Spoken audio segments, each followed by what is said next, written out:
अस्सलाम वालेकुम। जब भी हम कॉम्प्रिहेंशन पैसेजेस की बात करते हैं, एक इशू जो स्टूडेंट्स हमेशा फ़ील करते हैं, वो ये है कि उनको कॉम्प्रिहेंशन पैसेज समझ नहीं आ रहा, या समझ आ रहा है लेकिन उनको ये नहीं समझ आती कि जो क्वेश्चंस हैं, उनका आंसर किस तरीके से करना है। जो क्वेश्चंस उसके एंड पे गिवन होते हैं, उसको एड्रेस कैसे करना है। मैंने सोचा कि क्यों ना इस टॉपिक को आज कवर किया जाए। मैं आज आपके साथ कुछ टिप्स शेयर करूँगी जो आपको हेल्प आउट करेंगी एग्ज़ाम्स में कि आपने कोई भी कॉम्प्रिहेंशन पैसेज कैसे सॉल्व करना है, या ये टिप्स आपको हेल्प आउट करेंगी क्वेश्चंस के आंसर्स करने में। उस पे मूव करने से पहले एक चीज़ जो समझना बहुत ज़्यादा ज़रूरी है, वो ये है कि ज़रूरी नहीं है कि कॉम्प्रिहेंशन पैसेज में जो एक-एक लफ्ज़ लिखा हुआ है या एक-एक जो वर्ड लिखा हुआ है, वो आपको हर चीज़ की समझ आए। कभी-कभार ऐसा होता है कि कॉम्प्रिहेंशन पैसेज में कुछ इन्फॉर्मेशन इम्पोर्टेंट होती है और बाकी सारी चीज़ें इतनी इम्पोर्टेंट नहीं होती, क्योंकि हर चीज़ का क्वेश्चन नहीं होता, हर चीज़ से रिलेटेड क्वेश्चन नहीं होता। आपको बेसिक उसका समरी समझ आनी चाहिए, उसको समझ आना चाहिए कि वो पूरा पैसेज किस बारे में है, बट ज़रूरी नहीं कि आपको एक-एक लफ्ज़ का मीनिंग आता है, एक-एक लफ्ज़ का मीनिंग आए या आपको एक-एक वर्ड का मीनिंग आए।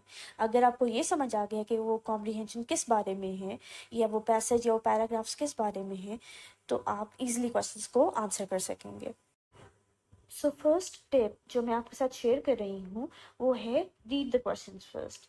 अगर आप उन लोगों में से हैं जिनको कॉम्प्रिहेंशन पैसेज को पढ़कर क्वेश्चंस के आंसर्स करने में इशू होता है, तो आप बॉटम अप की अप्रोच यूज़ कर सकते हैं।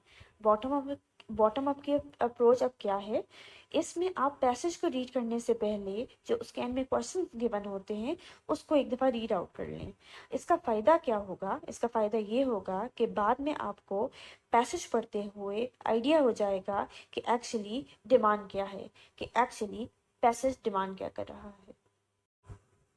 सेकेंड टिप जो मैं आपके साथ शेयर कर रही हूँ, वो है यूज़ अ पेन और a finger while reading and underline the keywords. जब आप पैसेज रीड कर रहे हैं, तो इसको आप आम बुक की तरह की रीडिंग नहीं दे सकते। क्यों? क्योंकि आपको सवालों के जवाब देने होते हैं। जब आप रीडिंग करें, तो उंगली या पेन का यूज़ करें। इससे आपको फोकस रहने में बहुत मदद मिलेगी, और साथ ही साथ कीवर्ड्स या इम्पोर्टेंट वर्ड्स को अंडरलाइन करते जाएं अगर आपको पेपर में अलाउ है तो। इससे आपको पैसेज को समझने में बहुत आसानी होगी। Next is read the first line of each paragraph. It may give you an idea about the content of the whole paragraph. Usually paragraphs का जो फर्स्ट सेंटेंस होता है, वो समराइज कर रहा होता है, या वो आपको आइडिया दे रहा होता है कि बाकी का पैराग्राफ किस बारे में है, या ये पूरा पैराग्राफ किस बारे में है। कभी कभार पैराग्राफ का पहला सेंटेंस पढ़ना भी बहुत हेल्पफुल हो सकता है, क्योंकि वो आपको ये आइडिया दे देगा कि ये पूरा पैराग्राफ किसके बारे में है। सिमिलरली एक पैराग्राफ का फर्स्ट सेंटेंस पढ़ें, फिर सेकंड पैराग्राफ में मूव करें, और फिर थर्ड पैराग्राफ में, जितने भी पैराग्राफ्स हैं कॉम्प्रिहेंशन पैसेज के अंदर। ये तरीका उस वक्त बहुत ज़्यादा फ़ायदेमंद होता है जब आपके पास टाइम कम हो और आपने कॉम्प्रिहेंशन पैसेज को सॉल्व करना हो। इसकी हम एक एग्जांपल देख लेते हैं, उससे आपको आइडिया हो जाएगा कि एक जो फर्स्ट लाइन है वो किस तरह हेल्प आउट करेगी पूरे पैराग्राफ को समझने में।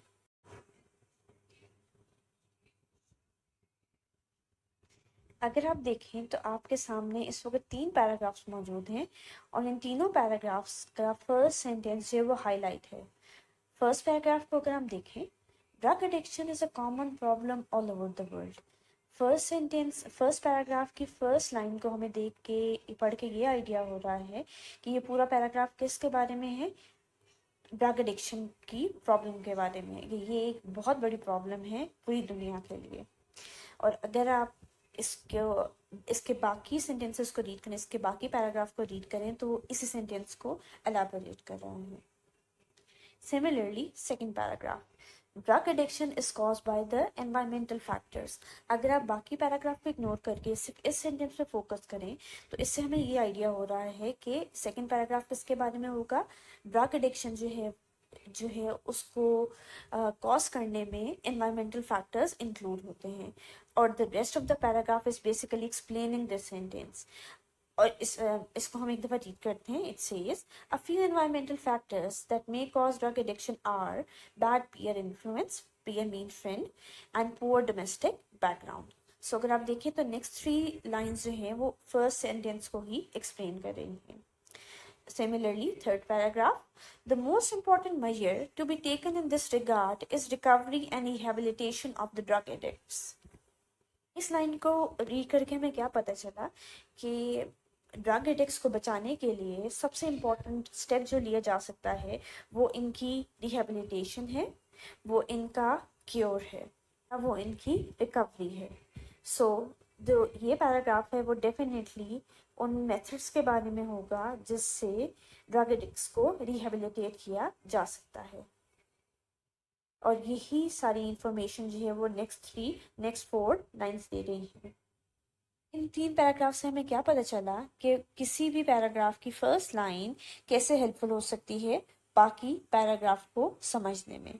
सो ये भी एक बड़ी इंपॉर्टेंट टिप है जब आपके पास टाइम कम हो, या अब जब आपके पास जब आपको पहले पैराग्राफ्स गिवन हो और आपने हर पैराग्राफ को रीड करना हो. अब हम आगे मूव करते हैं. Next step is you don't necessarily need to know the meaning of each and every word, understand the meaning from the context. ये बात मैंने शुरू में भी थोड़ी एक्सप्लेन की थी कि जब आप कॉम्प्रिहेंशन पैसेज पढ़ रहे होते हैं तो आपको ज़रूरी नहीं होता कि आपको हर एक एक वर्ड का मीनिंग आ रहा हो, क्योंकि कॉम्प्रिहेंशन पैसेजेस यूजुअली अनसीन आते हैं और उसमें वोकैबुलरी डिफरेंट हो सकती है. जैसे आप स्टोरी बुक्स पढ़ते हैं, स्टोरी बुक्स में भी तो वोकैबुलरी, स्टोरी बुक्स में भी तो बहुत सारे वर्ड्स होते हैं जिनके आपको मीनिंग्स नहीं आते होते.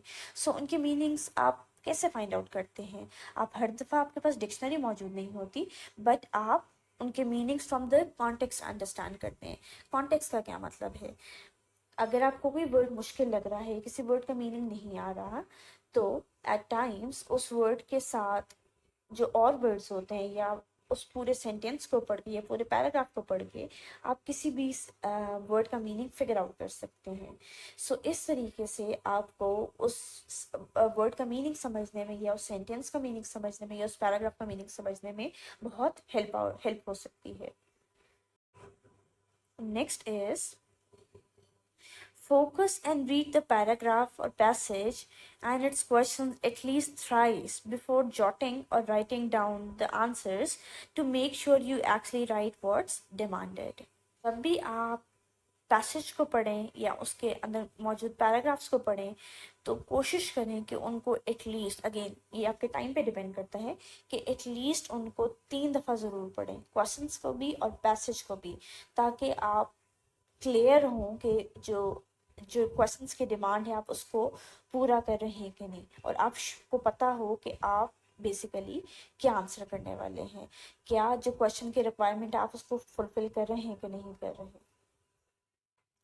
Next, don't write anything outside the passage. Don't give your own opinion unless asked for wrong facts and figure. बहुत कॉमन इशू है जो बच्चे यूजुअली या जो स्टूडेंट्स यूजुअली कॉम्प्रीहेंशन पैसेज को सॉल्व किए उसके आंसर सॉल्व करते हुए बच्चे ये मिस्टेक्स करते हैं, स्टूडेंट्स ये मिस्टेक करते हैं.